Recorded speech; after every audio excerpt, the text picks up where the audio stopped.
이 시간 함께 나누실 말씀 요한복음 11장 5절에서 16절까지 말씀입니다.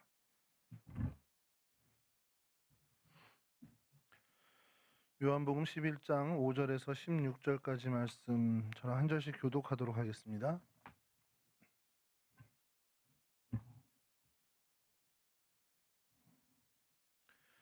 예수께서 본래 마르다와 그 동생과 나사로를 사랑하시더니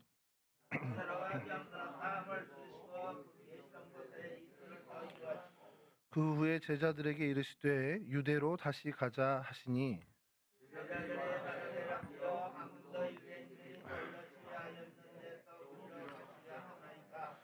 예수께서 대답하시되 낮이 12시간이 아니냐. 사람이 낮에 다니면 이 세상의 빛을 봄으로 실족하지 아니하고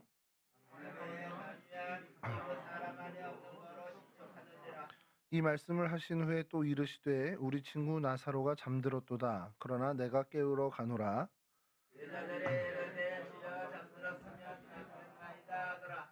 예수는 그의 죽음을 가리켜 말씀하신 것이나 그들은 잠들어 쉬는 것을 가리켜 말씀하신 줄 생각하는지라.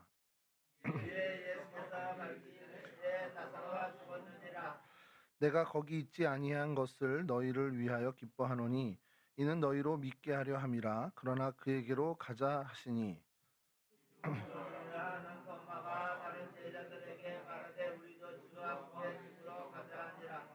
아멘.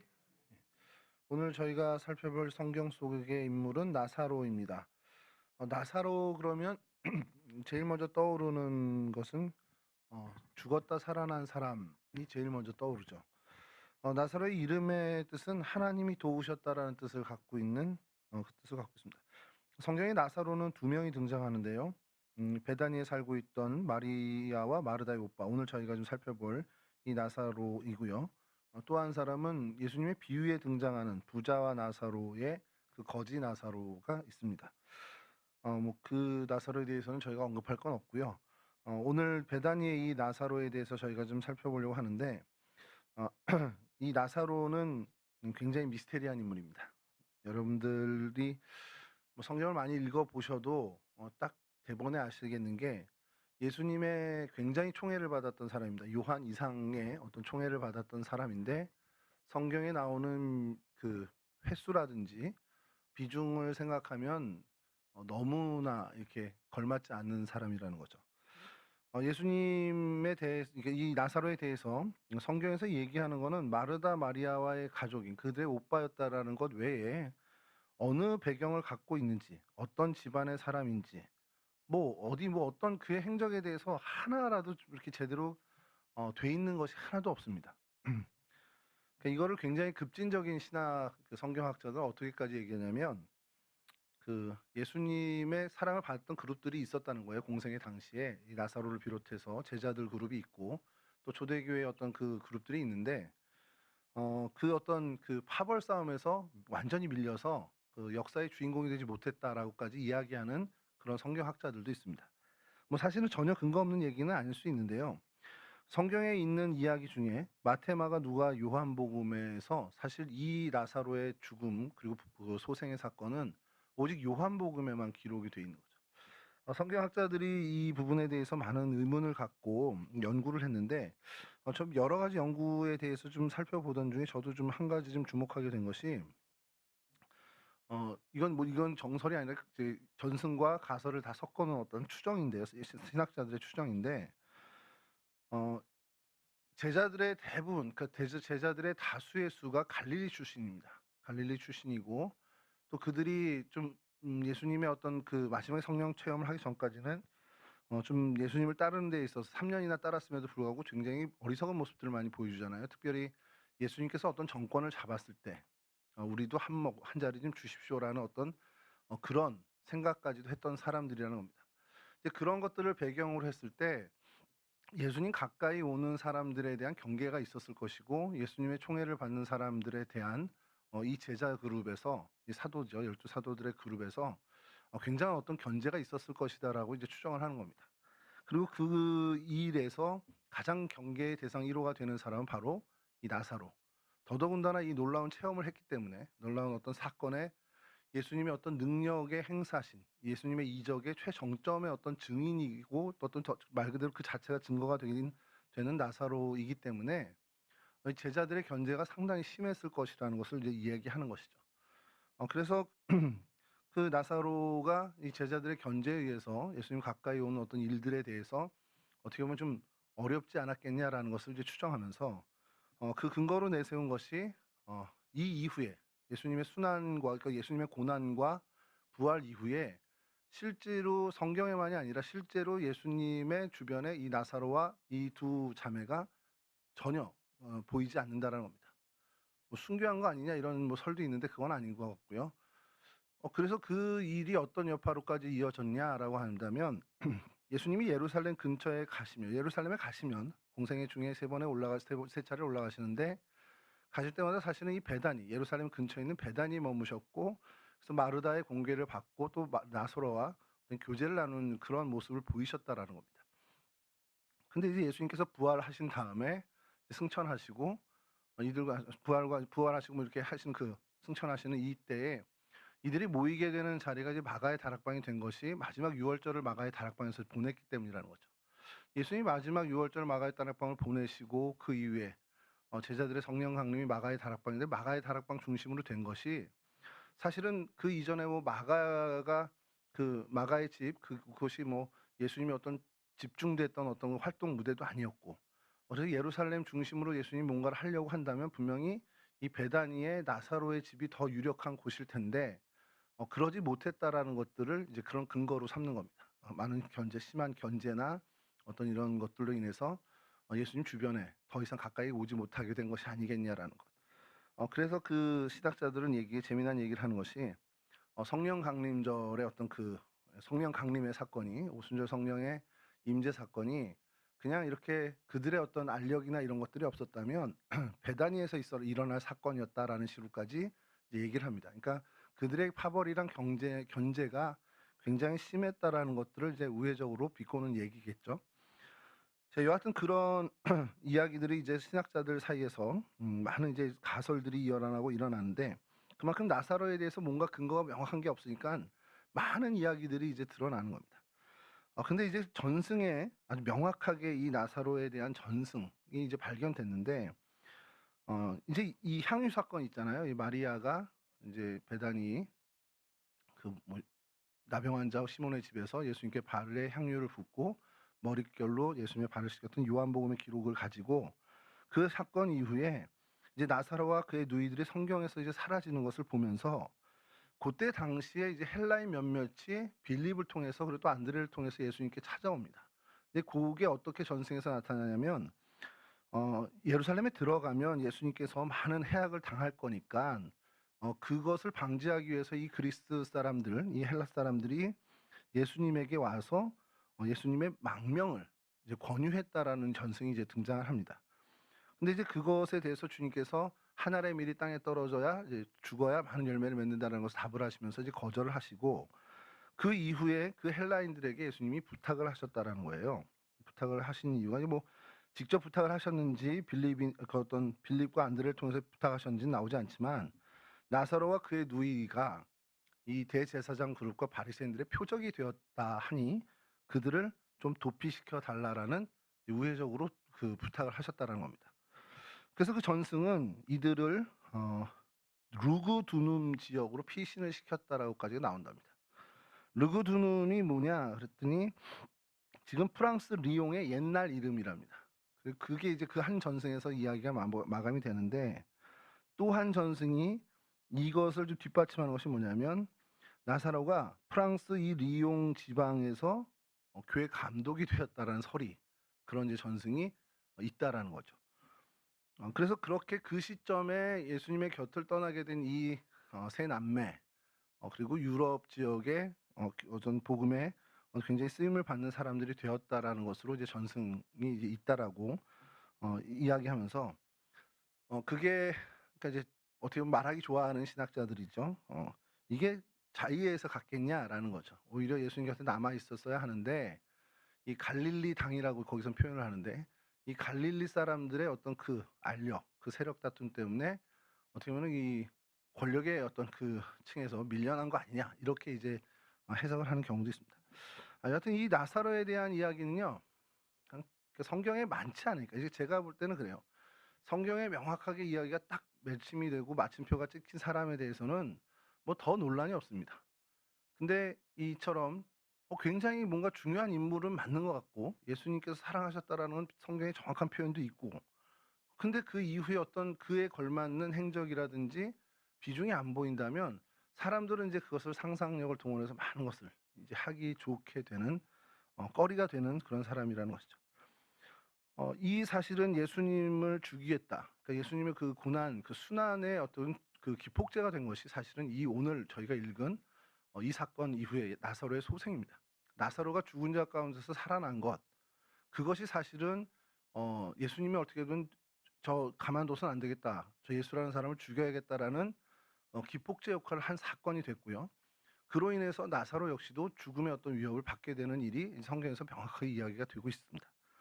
그러니까 사실은 아이러니한 거죠. 나사로가 죽었다 살아난 것 때문에 많은 사람들이 예수님을 따르게 됐고 믿게 됐고 또 예루살렘 입성을 할 때 많은 사람들이 종려나무 가지를 들고 호산나 외쳤던 그 일에 가장 결정적인 역할을 했던 사건이라고 성경에서 평가를 받고 있는데 그 일로 인해서 나사로는 쓸쓸히 어떻게 보면 성경 무대에서 퇴장을 해야 되는 그런 일이 있다라는 것이죠. 이 부분에 대해서 저희가 참 어떻게 보면 교훈을 좀 얻어야 되는 부분이긴 한데 오늘 저희가 그래서 이 주님께서 사랑하셨던 사람, 예수님이 사랑하셨던 이 나사로에 대해서 저희가 좀 살펴보면서요. 그의 어떤 모습도 모습이지만 그의 주변의 상황들, 그리고 여건들 이런 것들을 살피면서 저희가 좀 교훈을 얻었으면 합니다. 먼저 이 나사로를 이야기할 때 가장 특징적으로 우리가 기술할 수 있는 것은 이 사람은 예수님의 사랑을 받은 사람, 그러니까 예수님이 사랑하는 사람이었다라는 겁니다. 여러분 사람이 살아가면서 중요한 것이 많죠. 먹고 사는 것도 중요하고 뭐 의식주 문제도 중요한데 사람과 사람 사이에서 제일 중요한 게 뭘까라고 생각을 한다면 결국 사람이 살아갈 때 사랑의 관계가 얼만큼 깊고 얼만큼 더 넓은가가 굉장히 중요하다라는 겁니다. 사랑을 받고 사는 사람과 사랑을 받지 못하고 사는 사람의 삶의 질은 차이가 날 수밖에 없습니다. 마찬가지로 사랑을 많이 하면서 사는 사람과 사랑을 하지 않고 미움이 가득한 삶을 사는 사람의 삶도 그 질이 혁혁하게 차이 날 수밖에 없다라는 것이죠. 그런 얘기 하더라고요. 뭐 이건 제 얘기를 또 해서 죄송합니다만 제 모습을 보면서 딱 보면 알겠네 그러더라고요. 어느 분이. 그래서 왜요? 그랬더니 남편들은 얼굴을 보면 사랑을 받고 사는지 사랑을 못 받고 사는지 알아 이러더라고요. 그래서 저는 어떤데? 그랬더니 노 코멘트 그러시더라고요. 제가 거울 보면서 생각을 했죠. 이게 사랑을 받는 얼굴일까? 사랑을 못 받는 얼굴일까? 그건 잘 모르겠는데 제가 거울 보면서 확실하게 한 건 하나는 알겠더라고요. 관리를 받고 있는 얼굴은 아니구나. 이제 그거는 알겠는데 어제 저희 전대중 원사님 때 거기 가서 이제 사진을 우연찮게 또 찍게 됐습니다. 찍은 사진을 이제 이렇게 확인하는 모니터에 제 얼굴이 딱 비쳤는데 깜짝 놀랐어요. 그래서 결단을 했습니다. 살 빼야 되는구나. 인상을 바꿔야 되는구나. 관리를 받아야겠구나. 굉장히 그 충격을 받는데 근데 옆에 있던 이경화 원사님이 어떤 한 분의 예를 들어주시는데 저 들으라고 하는 소리 같은 게 여기 어느 우리 동네 애기 엄마가 사진 찍고 와서 그 사진 확인하니 그날부터 다이어트를 했어요. 그러더니 성공했어요 이러시더라고요. 그래서 들으라고 하시는 말씀이구나. 저는 이제 결단을 촉구하는 말로 들었습니다. 사랑을 받고 사는 사람은요. 그 외모부터 인상부터가 바뀌는 건 정말 맞습니다. 관리받는 사람들도 바뀌게 되겠지만 근본적으로 사랑을 받는 사람, 가족들의 사랑을 받고 지인들의 지지를 받고 응원을 받는 사람은 그 얼굴부터가 그 어떤 행동부터가 다 달라질 수밖에 없다라는 것이죠. 여러분 실제로 이거는 조사에서 나온 건데 남편으로부터 학대를 받는 아내들이 그냥 몸이 망가지고 하는 것부터가 아니라 정신적으로도 뭐 안 좋은 건 알고 있지만 정말 그 실제 인상이 바뀐다는 겁니다. 뭐 얼굴에 흉터가 생겨서가 아니라 실제 그 안색이 바뀐다라는 거죠. 그런데 그건 당연한 거라는 생각이 좀 들어요. 그러니까 사랑을 받느냐 아니냐 이게 굉장히 중요한데 여러분 사람의 사랑을 받아도 사람이 이렇게 바뀔 수 있는데 나사로는 예수님의 사랑을 받았던 사람이라고 성경에서 아주 명확하게 이렇게 기술을 하고 있습니다. 몇 안 되잖아요. 뭐 다윗도 하나님 사랑하시고 막 성경에 인물들이 있지만 신약에 와서 예수님께서 사랑하시던 뭐 요한이나 이런 사람들처럼 나사로도 예수님께서 사랑하시던 자. 오늘 3절에서도 그렇지만 사랑하시는 자가 병들었나이다. 이 표현처럼 예수님의 사랑을 받았다라는 것이 너무도 명확하게 있는 사람이 나사로입니다. 사람들의 사랑을 받고 지지를 받는 그 사람도 그 인색, 정말 안색조차도 바뀌어지는 영향을 받는다면 예수님의 사랑을 받는 사람이었으면 어떻겠는지를 우리는 충분히 상상할 수 있겠죠. 근데 나사로뿐만 아니죠. 요한복음 11장 5절에 보면 예수께서 본래 마르다와 그 동생과 나사로를 사랑하시더니 해서 그 가족을 다 사랑하고, 그 언제부터인지 모르지만 처음부터 애초에 그들을 사랑하고 축복하고 관심 갖고 아꼈었다라는 겁니다. 애당초 예수님의 사랑을 듬뿍 받았던 사람이 바로 나사로인데, 이 성경을 보면요, 하나님께 사랑을 받은 사람들은 사실은 그 모든 인생의 문제들이 해결되는 것을 저희가 성경에서 많이 보게 되죠. 반면에 하나님으로부터 어떤 그 사랑을 받지 못한다 혹은 미움을 받는다라면 하나님을 스스로 외면하고 하나님의 얼굴을 안 쳐다보려고 하니까 하나님을 거부하는 그 사람들이라면 사실 그 순간부터 그의 인생은 그냥 이미 심판을 받은 거라는 겁니다. 그러니까 주님과의 사랑, 하나님과의 사랑의 관계에서 주님의 사랑을 받고 있다. 이것만큼 큰 축복이 없다라는 것이고요. 나는 하나님 싫어. 나 외면을 하고 우리 쪽에서 외면하는 그 인생은 그냥 외면했으니까 나중에 어떻게 망해? 이게 아니라 그 외면한 그 자체로부터 심판을 받은 것이라는 것이 성경의 일관된 이야기입니다. 그래서 성경 공부할 때 또 성경의 인물에 대해서 좀 살펴볼 때 굉장히 중요한 포인트 중에 하나가 그가 하나님을 사랑하는 사람이냐, 하나님의 사랑을 받은 사람이냐, 아니면 그가 하나님을 외면하고 하나님을 미워하는 사람이었냐, 이것이 굉장히 중요한 포인트가 되더라는 겁니다. 잠언 22장 1절을 좀 잠깐 읽어드리면요. 많은 재물보다 명예를 택할 것이요 은이나 금보다 은총을 더욱 택할 것이라. 여기에 은총이 바로 하나님의 그 은혜, 하나님의 사랑을 이야기합니다. 그러니까 사람들이 좋아하는 재물, 명예 뭐 이런 것들이 있는데 사실은 이런 자본주의, 오늘날의 이 자본주의를 살아갈 때 사실 돈이 힘이잖아요. 그러니까 이것을 뭐 싫어하는 사람은 없을 겁니다. 근데 이 싫어하는 사람 없고 그것이 되게 우선순위가 되고 우리의 인생의 목적처럼 보이긴 하지만 성경에서 이 시대를 살아가는 저희들에게 정말 끊임없이 외치는 것이 은, 금, 뭐 재물 이런 것보다 은총을 좀 사모해라. 은총을 우선순위에 둬라라고 계속해서 우리에게 이야기합니다. 왜냐하면 성경에 우리가 인물을 쭉 살펴보면서도 우리가 결론을 낸 거지만 하나님의 사랑, 하나님의 은총을 입은 사람과 세상에서 정말 은금과 많은 것을 보유하고 살아간 사람의 삶은 아예 비교 자체를 할 수 없는 혁혁한 차이가 있다라는 겁니다. 진짜 행복이 어딨냐? 그건 하나님의 은총에 있다라는 것을 계속해서 성경은 우리에게 이야기하는 것이죠. 물질보다 중요한 것이 있다. 정말 정말 누누이 말씀하고 있는 것. 그 가장 중요한 그 정점에 있는 게 뭐냐? 바로 하나님의 은혜, 하나님의 사랑이다라는 것이죠. 여러분, 그럼 하나님의 사랑을 받으면 그럼 물질도 많이 늘어나고 명예도 올라가고 건강해지고 자식 문제도 다 우리 고민할 거 없다 이렇게 되는 메시지를 얘기하는 겁니까? 저한테 얘기할 수 있겠지만 성경은 그걸 얘기하는 게 아닙니다. 하나님 사랑 많이 받으면 다 잘 될 거야. 물론 이제 다 잘 되는 건 맞아요. 진정한 의미에서 다 잘 되는 건 맞는데 우리가 얼핏 기대하는 1차원적으로 기대하는 그럼 돈이 많아져요? 그럼 병원 갈 일 없이 건강해져요? 그건 아니라는 겁니다. 이 뒤에 얘기할 거지만 미리 좀 말씀드리면 나사로는 하나님의 사랑을 받았다. 그러니까 주님의 사랑을 받는 사람이다라는 게 성경에서 누구보다도 명확하게 확실하게 기록된 사람이죠. 근데 그가 죽을 병에 걸렸습니다. 이게 엄청난 아이러니입니다. 이게 우리가 어떤 기복신앙에 갇혀 있거나 1차원적인 신앙에 갇혀 있을 때 이 나사로의 기사를 읽으면 살아났네에 초점을 맞추다 보니까 마음이 이게 용인이 되는 거죠. 1차원적인 생각과 우리가 기복적인 신앙을 갖고 그 관점에서 본다면 아니 주님의 사랑을 받았는데 왜 죽을 병에 걸려? 이게 말이 안 되는 거거든요. 그걸 좀 살펴보려고 합니다. 여하튼 나사로에 있어서 가장 큰 장점, 나사로의 정말 뭐 다 필요 없고 나사로 뭐가 그렇게 특출한 거야? 여기를 물어본다면 예수님께서 애당초 사랑한 사람이라는 거. 이거 이상도 이하도 없다라는 겁니다. 그러면 이제 바꿔서 우리 시선을 우리 개인에게 좀 돌려봐야겠죠. 나는 주님이 사랑하시는 사람인가? 주님 나 사랑하시나? 아니면 나 하나님 눈밖에 난 사람인가? 이거를 좀 생각해 볼 필요가 있다라는데, 여러분 하나님이 나를 좀 사랑하고 계신가? 이거 굉장히 고민하면서 사시는 분들 제 주변에 좀 많이 있어요. 하나님 나 사랑하시는 거 맞나? 하나님 나 사랑 안 하는 것 같아.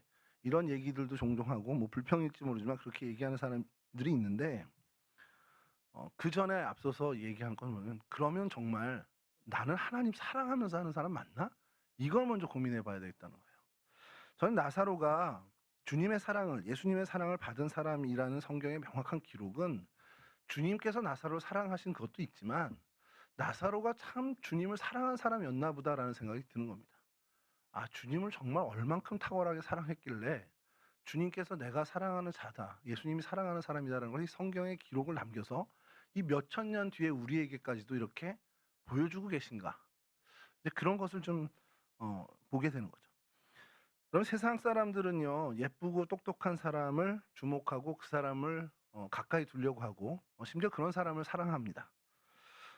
그러면서 이제 그 설교 준비하다가 예전에 한번 제가 전에 교회에서도 얘기했었는데, 그냥 이제 제 얘기니까 씁쓸하지만 한 것이, 저희 어머니가 어느 날 저한테 하신 얘기예요.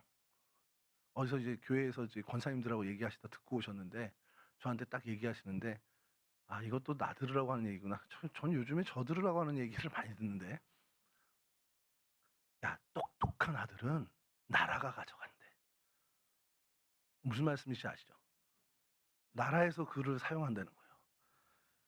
돈 잘 버는 아들은 사돈이 가져간대. 가만히 보니까 저희 형을 얘기하는 것 같기도 하고. 그러면서 뭐라 그러시면 마지막에, 아무것도 볼 것 없는 아들은 내 아들이다. 그래서 나 엄마 아들 맞아. 그렇게 얘기를 했는데, 근데 이제 저희 어머니가 지나가는 마지막에 그래도 제가 안 돼 보였는지, 야, 근데 그 내 아들이 효도 안 되더라. 이제 그 얘기를 하시는 거예요.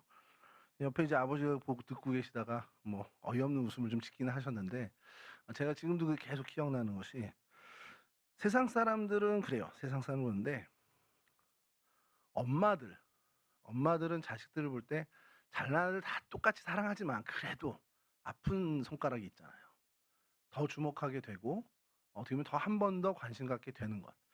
우리 하나님의 마음도 그렇지 않겠냐라는 거예요.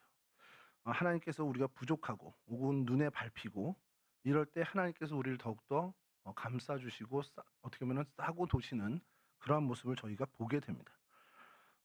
그런 하나님의 사랑, 그러한 하나님의 사랑을 우리가 정말 갈망하고 그 사랑을 정말 그 사랑을 받고자 정말 우리 마음에 열망이 있는지를 좀 한번 체크해 보겠다는 거예요. 사실 저는 그게 우리가 하나님을 사랑하는 것 아닐까라는 겁니다. 하나님 사랑해요 하면서 막 하나님께 뭐 어떻게 하지 못하고 막 하나님만 만나러 다니는 이것도 막 사랑이지만, 그 하나님의 사랑을 열망해서 하나님 날 사랑해 주세요. 그럼 내가 어떻게 하면 하나님 사랑을 받을까 하면서 하나님의 마음에 들기 위해서 애쓰는 그 모습이 정말 하나님을 사랑하는 모습의 한 모습이 아니겠냐라는 겁니다. 왜냐하면 사실 우리가 하나님을 사랑하든 안 하든 하나님은 우리를 사랑하시거든요. 여러분 로마서 8장 39절입니다. 높음이나 깊음이나 다른 어떤 피조물이라도 우리를 우리 주 그리스도 예수 안에 있는 하나님의 사랑에서 끊을 수 없느니라. 우리는 하나님의 사랑을 여전히 늘 한량없이 받고 있는 사람들입니다. 사실 그 사랑, 그 은총을 받는 사람답게 우리가 살아가는 것이 중요하고, 그 사랑을 그냥 하나님 나 언제나 사랑하니까 뭐 안심이야 이게 아니라, 그 사랑을 더 누리기 위해서 내가 하나님의 사랑을 받기 위해 뭘 해야 할까라는 고민하며 삶을 그렇게 살아가는 그러한 삶을 살아가야 된다는 것이죠. 나사로에 대해서 아주 뭐 생생한 기록은 성경에 하나도 없습니다. 그가 왜 예수님의 사랑을 받았는지, 뭐 날 때부터 받았으니까 뭐 그런 거 어쩔 수 없다 뭐 이럴 수 있지만, 그가 왜 예수님의 사랑을 받았을까 우리가 고민을 하다 보면, 나도 그럼 그런 사랑 받고 싶다 그 결론에 이르게 되고, 그러면 그 사랑을 받기 위해서 내가 지금 뭐에 땀 흘리고 수고를 해야 할까라는 것은 우리가 결단할 수 있는 문제라는 겁니다. 그래서 나사로를 살펴보면서 주님의 사랑에 대해서 한 번 더 생각하는 저와 여러분들이 되었으면 좋겠습니다. 자, 두 번째는요, 잠시 앞전에 말씀드린 것처럼 그 놀라운 사랑을 받은 사람임에도 죽을 병에 걸린 사람이었습니다. 5절에서 6절을 다시 한번 읽어드리면, 예수께서 본래 마르다와 그 동생과 나사로를 사랑하시더니 나사로가 병들었다 함을 들으시고 그 계시던 곳에 이틀을 더 유하시고. 아까도 말씀드린 거지만 우리가 그 유아기적 신앙을 가졌을 때, 처음에 예수 믿고 복 받고 예수 믿고 잘 되고 이 어떤 신앙에 소위 한국을 이제 한국교회 이제 그 80년대를 강타했던 그 삼박자 축복의 만약에 관점에서 본다면 이 말씀은 의문의 말씀일 수밖에 없습니다. 나사로가 어떻게 그렇게 예수님의 사랑과 축복을 정말 듬뿍 받은 사람인데 왜 죽을 병에 걸렸지? 이 의문을 할 수밖에 없죠. 근데 아마 그 당시에 이런 의문을 했으면 그래서 살았잖아 뭐 이렇게 얘기하셨을 것 같은데, 애초에 병이 안 걸려야죠. 그 이론대로 한다면. 야고보서 1장 2절은 요건 좀 들으세요. 그냥 제가 들려드릴게요. 내 형제들아 너희가 여러 가지 시험을 당하거든 온전히 기쁘게 여기라, 이렇게 얘기합니다. 야고보는, 초대교회 야고보사는 낙타 무릎이 별명인 기도하는 사람이었습니다. 이 기도하는 사람인데 뭐라고 권면합니까? 여러 가지 시험 당할 거야. 그때 기쁨으로 여겨. 기도하고 하나님과 가깝고 하나님의 마음에 드는 삶을 사는데 왜 시험을 당해요? 하나님 마음에 들고 하나님의 축복을 받고 살아가는데 왜 죽을 병에 걸립니까? 믿음 좋은 성도도 교통사고 날 수 있습니다. 신앙이 깊은 권사님도 뭐 병 걸릴 수 있습니다. 하나님의 사랑을 듬뿍 받은 자녀들도 정말 엎친 데 덮친 격으로 그런 환난이나 시험을 당할 수도 있습니다. 굉장히 좋아하는 목사님 한 분이 요즘 새벽에 계속 이제 유튜브로 짧게 메시지를 올리세요. 그래서 뭐 제목도 참 잘 지었어요. 날마다 기막힌 새벽 뭐 이렇게 하시는데, 그분이 암에 걸렸습니다. 암에 걸리시고는 처음에 드는 생각은 왜 내가 암이야? 그러면서 좀 막, 왜냐면 뭐 생활을 불건전하게 한 것도 아니고 정말 열심히 주일 열심히 했고 또 많은 칭찬받는 목회도 해왔고, 근데 은퇴하고선 얼마 안 지나서 암이 찾아오니까 첫 번째 드는 생각은 그거더래요. 왜 내가 암이야? 근데 이제 왜 암이 걸렸지라는 것을 하나님하고 계속 씨름하는데 하나님이 그렇게 말씀하시더라는 겁니다. 왜 너는 안 되는데? 그 얘기를 하시더라는 거예요. 그때부터 그러면 이 암 환자가 된 내가 뭘 해야 될까 하다가 이제 그 암 환자들을 위로하는 일을 이제 시작하셨습니다.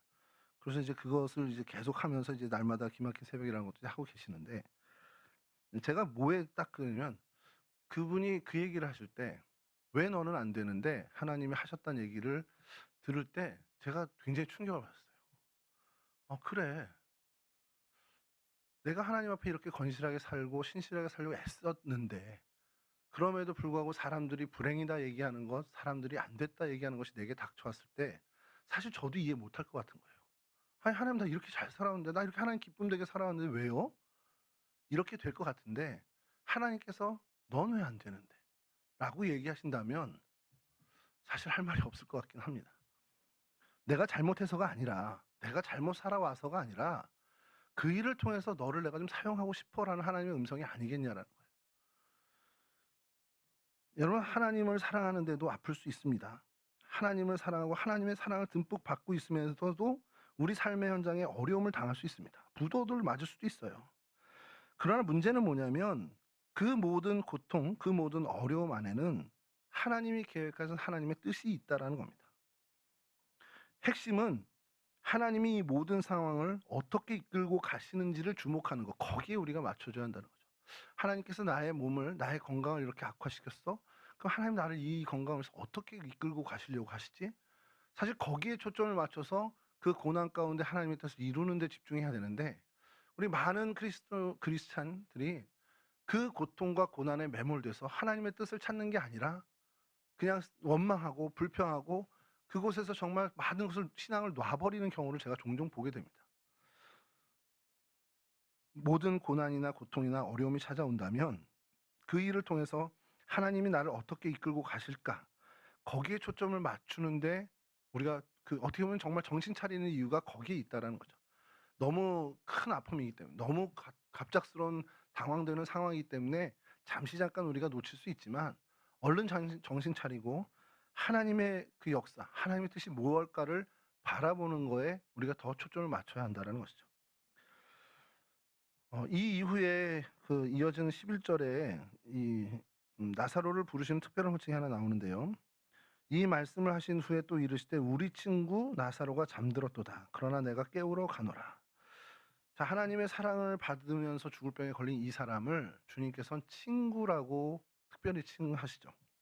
뭐 아무나 친구라고 부르시는 것이 아니라 어떻게 보면 주님과 정말 어떤 그런 교감들을 가질 수 있는 그런 사람에게 이제 친구라고 주님께서 이야기하시는데 자주 신방 가시고 오랫동안 사귐을 가진 사람이었던 것도 같고 그래서 본래부터 어떻게 보면 가까이 지냈기 때문에 친구가 된 걸 수도 있다라고 보지만 어쨌든 그 집 여인들까지도 사랑한다는 그 모든 것을 보면 그냥 정말 주님과 어떻게 보면 그 생각을 같이 하는 사람들, 어떤 같은 방향을 걸어가던 사람들이었다는 것을 저희가 알게 되죠. 그런데 그가 죽을 병에 걸렸다라는 것. 예수님의 친구인데 예수님의 사랑을 받은 사람인데 죽을 병에 걸렸다. 제가 그러면서 그런 생각이 좀 들더라고요. 나사로가 되니까 이런 고난을 받았겠지. 왜 그럴까요? 예전에 그 스크루테이프의 편지인가라는 책에 보면 그 고참 마귀가 이제 신입생 조카 마귀한테 이렇게 여러 가지 조언을 해주는 게 있습니다. 그 책에 대해서 이제 해설을 또 거치고 그 책을 통해서 그 책을 가지고 설교를 하는 여러 설교들도 듣게 되면 재미난 것도 하나가 있는 것이 뭐냐면 사탄의 계략이 그렇대요. 사탄의 계략이 믿음 좋은 사람과 믿음 없는 사람이 있으면 누구를 공략하겠습니까? 사탄이. 믿음 좋은 사람을 공략하는 거예요. 가만둬도 멸망할 사람은 안 건드린다는 겁니다. 그러니까 얘 그냥 놔둬도 돼. 얘 놔두면 그냥 자기가 망할 거야. 이런 애들 굳이 밀어 넘어뜨릴 필요가 없다는 겁니다. 사탄이 손을 대서 정말 힘들게 해야 넘어질까 말까 그런 되는 사람들을 한다는 거죠. 서 있으면 절대 안 되는 서 있으면 사탄한테 큰 해로움을 주는 그런 사람을 공략한다는 겁니다. 그러니까 그렇게 생각을 하고 이 나사로의 이야기를 보면 나사로는 죽을 병에 걸릴 게 맞다. 이런 생각이 드는 겁니다. 주님의 친구고 주님과 모든 것을 공유하면서 정말 주님의 마음까지도 헤아리는 그런 사람이고 그리고 하나님의 그 특별한 사랑을 받아 그러니 이 사람은 분명히 하나님의 영광된 일을 할 사람일 수밖에 없는 겁니다. 예수님에게 정말 결정적인 헌신을 할 수밖에 없는 사람이라는 거예요. 그러니 마귀가 가만둬서는 안 될 사람인 겁니다. 그 관점에서 보니까 그래 고난 당할 수 있지 병들 수 있지 이게 마귀의 계략에 의해서 우리가 공격당할 수 있지라고 한다는 것이죠. 열심이라는 것이 특별한 사람들이 우리 주변에 있어요. 하나님이 살아계셔서 함께 하시는 그런 사람들, 저 사람은 정말 하나님이 함께 하시는구나. 그게 느껴지는 사람이 우리 주변에 있습니다. 그런 사람들도 아프고 사고나고 쫓겨나고 인생 어떻게 보면 정말 바닥까지 내려갈 수도 있다라는 것. 예수님이 사랑하시는 사람이기 때문에 예수님께 기도 많이 하는 사람이기 때문에 믿음이 충만한 사람이기 때문에 고난을 당하고 시험을 당할 수도 있다라는 것을 우리가 좀 생각해 볼 필요가 있다라는 겁니다. 이 사실을 우리가 이 나사로를 보면서 한 번쯤은 그럴 수도 있구나라는 것을 우리 마음에 좀 쌓아놔야 된다는 겁니다.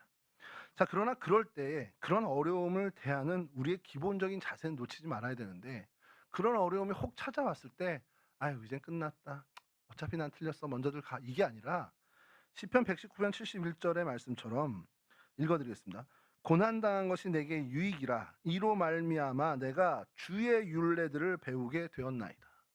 이게 우리의 어려움을 대하는 가장 기본적인 마인드, 기본적인 자세가 되어야 한다는 겁니다.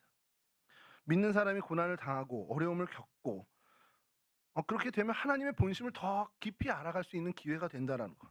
하나님의 의도를 더 터득하게 되고 하나님의 역사를 몸으로 더욱더 체험하게 될 수 있다는 기회가 된다는 것을 우리가 좀 생각해야 한다는 겁니다. 어느 목사님이 신앙에는 3고가 있다고 얘기하더라고요. 고난, 고통, 고독 이렇게 얘기하면서 고난 없는 축복이 없고 고통 없는 성숙이 없고 고독 없는 임재가 없다라고 이제 이야기하는데 좀 많이 공감을 하게 됐어요. 우리 믿는 사람들은 평생 살아가면서요, 선택의 기로에 서게 됩니다. 항상 매 순간 인생에 뭐 매일 하루에도 몇십 번씩 이 선택의 기로에 설 때, 이 선택에 있어서 가장 큰 틀이 되는 건 뭐냐? 세상을 택할 거냐, 하나님을 택할 거냐가 그 틀, 그 선택 안에 다 녹아져 있다라는 겁니다. 뭐 정도의 차이가 좀 날 수 있겠지만 어쨌든 이 선택이 큰 틀이라는 것이죠. 언뜻 보면 세상을 택하는 선택은 편안해 보이고 안정돼 보일 수 있습니다. 하나님을 택하는 선택은 좀 어려워 보이고 불편해 보이고 손해 보는 선택처럼 보일 수 있습니다. 근데 우리는 이미 이제 알고 있죠. 세상을 선택한 선택은 결국 우리에게 아무런 유익이 되지 못하고 오히려 우리에게 해악이 된다는 것 우리 잘 알고 있습니다. 세상을 선택했을 때는 언제나 우리에게 그랬어요. 세상은 썩은 동아줄과 같습니다. 세상에 있는 세상의 친구들, 세상에서의 모든 만남들, 어, 우리에게 아무 유익이 없다는 걸 우린 이미 알고 있죠. 오직 하나님을 선택하는 그 선택, 우리의 창조주신 하나님만이 우리의 영원한, 어떻게 보면 능력이 되시고 우리를 영원히 사랑해 주시고 정말 우리를 그 안에서 이끌어 주신다는 사실을 우리는 이미 잘 알고 있습니다. 내가 고난당하는 것이 내게 유익이라 이로 말미암아 내가 주의 윤례를 배우게 되었나이다. 이 기본 자세, 이 기본 마인드, 이 기본 신앙의 자세를 놓치지 않고 살아가는, 그래서 나사로를 보면서 이것을 다시 한번 되새기는 저희가 되어야겠다는 사실입니다. 세 번째로 나사로를 좀 대표할 수 있는 만한 특징적이 죽었던 사람, 죽음으로 잠든 사람, 이렇게 이 정도로 하면 좋을 것 같습니다. 어떤 병인지는 모릅니다. 근데 굉장히 치명적인 병이었고 죽을 병이었고 실제로 죽었습니다. 자, 이 문제가 어떻게 해결됐냐? 예수님이 오시면서 그냥 다 해결이 됐습니다. 어떻게 해결해 주셨냐? 나사로에 나오느라 돌 굴려라, 이런 여러 스토리들이 있는데, 여하튼 그냥 핵심적으로 한마디만 하면 예수님이 오셨기 때문에 다 해결이 됐다라는 것. 그래서 마리아에게도 마르다에게도 주님께서 대화를 통해서 이 얘기를 또 계속 하시죠. 그러면서 결정적으로 얘기하는 것이 내가 부활이요 생명이라는 것 주님께서 알려주십니다. 이게 요한복음 11장이요 온통 다 나사로에 대한 이야기잖아요. 44절까지 그냥 그에 대한 이야기로 그냥 가득 찼는데, 여하튼 예수님이 나사로가 이제 죽었다는 소식을 듣고는 잠든 것이라는 오묘한 말씀을 하십니다. 사실은 잠든 게 아니고 실제로 죽은 거거든요. 근데 주님께서 왜 잠든 것이라고 할까? 주님께는 이게 잠든 것 정도밖에 안 될 수 있는 거예요. 그러니까 우리는 죽은 거지만, 우리는 정말 거기서 끝난 거지만, 주님이 계실 땐 그건 잠든 정도의 아주 미미한 일이 될 수도 있다라는 겁니다. 여러분, 이제 그래서 주님께서 이제 와서 나사로를 깨워 주시죠. 예수님이 이제 어떻게 보면 가자 하고 가서 이제 그 마리아, 마르다, 이제 먼발치에서 동네 들어가기 전에 마르다와 이제 대화를 하는데, 그리고 또 마르다에게 질문까지도 하시죠. 예수께서 이르시되 나는 부활이요 생명이니 나를 믿는 자는 죽어도 살겠고 무릇 살아서 나를 믿는 자는 영원히 죽지 아니하리니 이것을 내가 믿느냐? 이제 이 질문이 사실 여기에 핵심 질문입니다. 예수님이 생명이시고 예수님이 부활이시고, 그러니 예수님을 믿는 자는 부활과 생명에 속한 자라는 것을 너 믿니? 라는 신앙 고백을 물으시는 거예요. 요한복음에는요 헬라어로 에고 에이미라고 하는 그 문구가 많이 나옵니다. 나는 뭐다, 이렇게 되는 게 많죠. 나는 길이요, 또 나는 진리요, 나는 생명이요, 나는 부활이요, 나는 선한 목자요, 나는 포도나무요, 나는 양의 문이요, 이런 표현이 많은데, 예수님이 요한복음을 통해서 나는 뭐다 계속 얘기를 해주시고, 오늘 마르다에게도 나는 부활이고 생명이다, 너 그거 믿니? 라고 계속 물으시죠. 그러면 이 질문을 우리에게 좀 했으면 좋겠어요. 나한테는 예수님이 누군가? 나한테는 예수님이 뭐지? 이런 생각을 좀 했으면 좋겠습니다. 왜냐면 이게 우리 신앙생활에 되게 깊어지는 굉장히 중요한 그 질문이 될 수 있습니다. 우리의 신앙의 인식이 굉장히 좋아지는, 예수님이 나에게 있어서 선한 목자라는 부분이 더 커진다면 나는 그분 품에 안긴 어린 양이 되는 그런 관계가 형성되고요. 예수님께서 진리시라면, 나에게 있어서 예수님은 정말 더할 나위 없는 진리야, 그러면 우린 더 이상 진리를 찾아 헤맬 필요가 없는 아주 확고한 인생이 될 수 있다는 겁니다. 예수님이 생명이시면 이미 나는 영원한 생명을 소유한 사람이니 살아도 좋고 죽어도 좋다라는 믿음으로까지 성장할 수 있게 되는 발판이 마련된다는 것이죠. 예수님이 나는 부활이요 생명이니 이것을 네가 믿느냐? 이 물음은 뭡니까? 그 뉘앙스는 너 믿니? 그럼 믿는 그대로 너 보게 될 거야. 라는 것을 마르다에게 얘기하는 거야. 너 이거 믿어? 그래, 믿었지? 그럼 그대로 볼 거야. 이게 여러분 마가복음 10장에 맹인을 고치실 때 하셨던 말씀과도 동일합니다. 예수께서 말씀하여 이르시되 내게 무엇을 하여 주기를 원하느냐? 그러자 이제 맹인이 이르되 선생님이여 내가 보기를 원하나이다. 예수께서 이르시되 가라 네 믿음이 너를 구원하리라.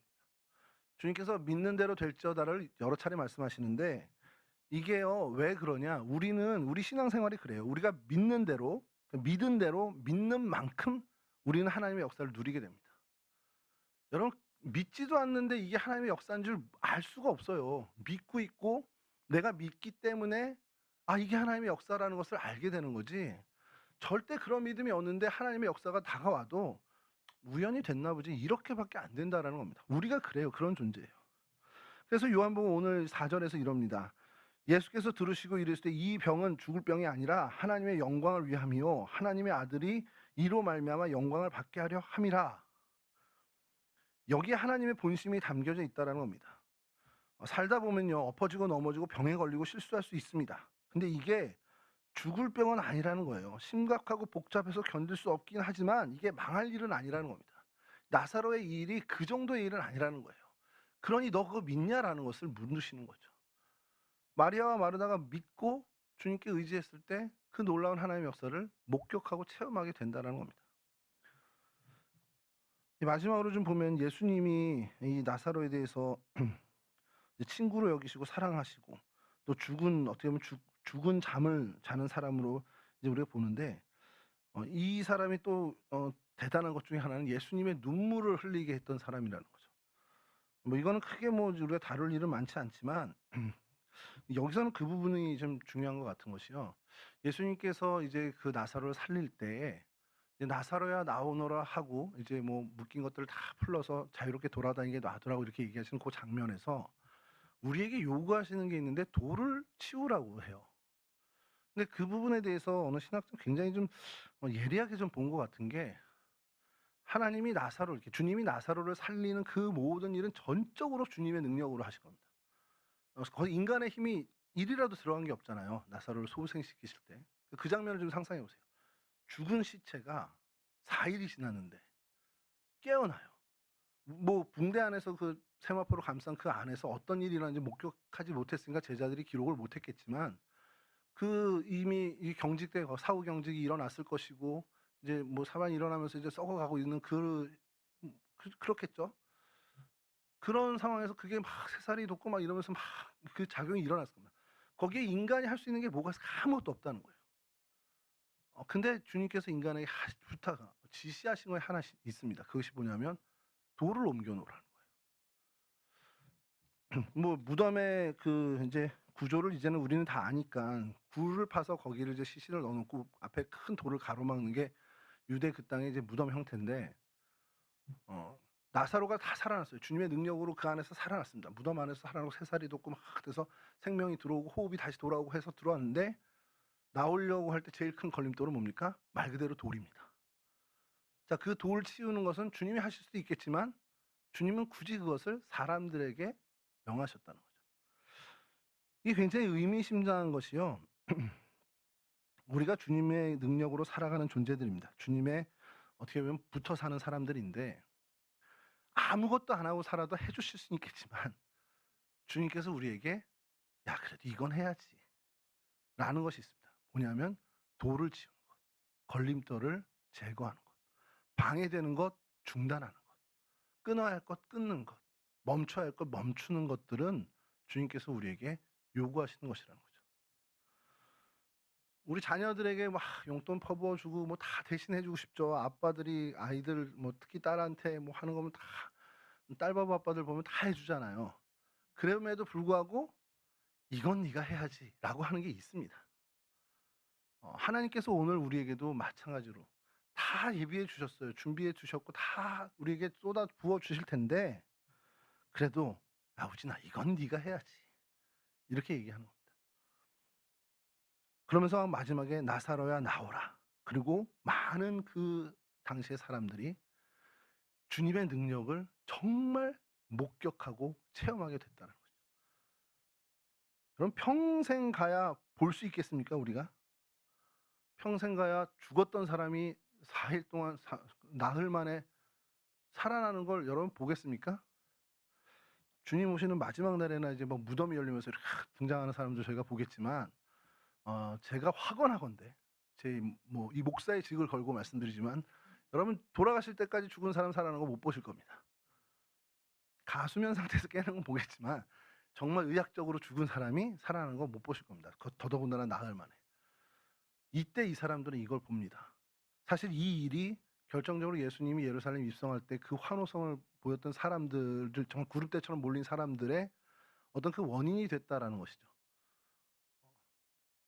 여러분, 이 놀라운 은혜, 어떻게 보면은 이 나사로를 통해서 하나님께서 하나님의 역사를, 하나님의 능력을 보여주시는 이 일에 나사로는 큰 도구가 됐죠. 죽음으로써 도구가 됐는데, 이렇게 주님께서 그나 아주 작은 것 하나라도 그래도 이건 네가 해야 되지 않겠냐 하는 그 일, 우리에게 무엇이 됐는지 모르지만 그 일에 대해서는 저희가 무한한 책임감을 갖고 그 하나님 맡겨주신 사명에 최선을 다해야 된다는 사실입니다. 그리고 이 모든 일의 결론이 11장 45절에서 이렇게 기록합니다. 마리아에게 와서 예수께서 하신 일을 본 많은 유대인이 그를 믿었으나, 뭐 이거는 뭐 믿었는데 잘못했다 이게 아니라 그 뒤에 다른 바리새인들은 안 그랬다는 얘기를 하는 거고요. 이 일을 마리아에게 와서, 그 장례 때 와서, 장례도 아니죠, 뭐 사실은 그냥 예수 목사니까 온 건데, 그 왔던 사람들이 이 예수께서 하신 일을 보고 정말 예수를 믿게 되었다는 겁니다. 주님께서 저와 여러분들을 통해서 무언가 하실 때, 정말 주님께서 의도하신 일을 하실 때, 우리는 뭐 전혀 생각지 못할 수도 있겠지만 그러한 되어지는 일들, 우리의 인생의 여정, 우리의 인생의 그 발걸음 하나하나를 보고 우리 주변 사람들이 예수님 대단하시네, 하나님이 살아계신가 보다, 그런 증거가 되는 어떤 우리의 삶과 인생이 되었으면 좋겠습니다. 그렇다고 뭐 나사로처럼 우리 죽어봅시다 이게 아니라, 우리에게 가장 적절한 걸 하실 거예요. 나사로가 그걸 받을 만한 사람이니까 주님께서 하신 거겠지만, 우리에게 그런 어떤 어려움들이 왔을 때 불평하고 불만하는 게 아니라, 이 일을 통해서 하나님이 어떤 일을 하실까 오히려 기대하면서 기도하는 저희들이 되었으면 좋겠습니다. 오늘 나사로를 보면서 우리의 삶 가운데도 하나님의 놀라우신 역사를 임해 주실, 어떻게 보여주실, 그리고 하나님의 역사를 체험하게 하실 그런 하나님을 기대하면서 나가는 저와 여러분들 모두가 되실 수 있기를 주님의 이름으로 간절히 축원합니다.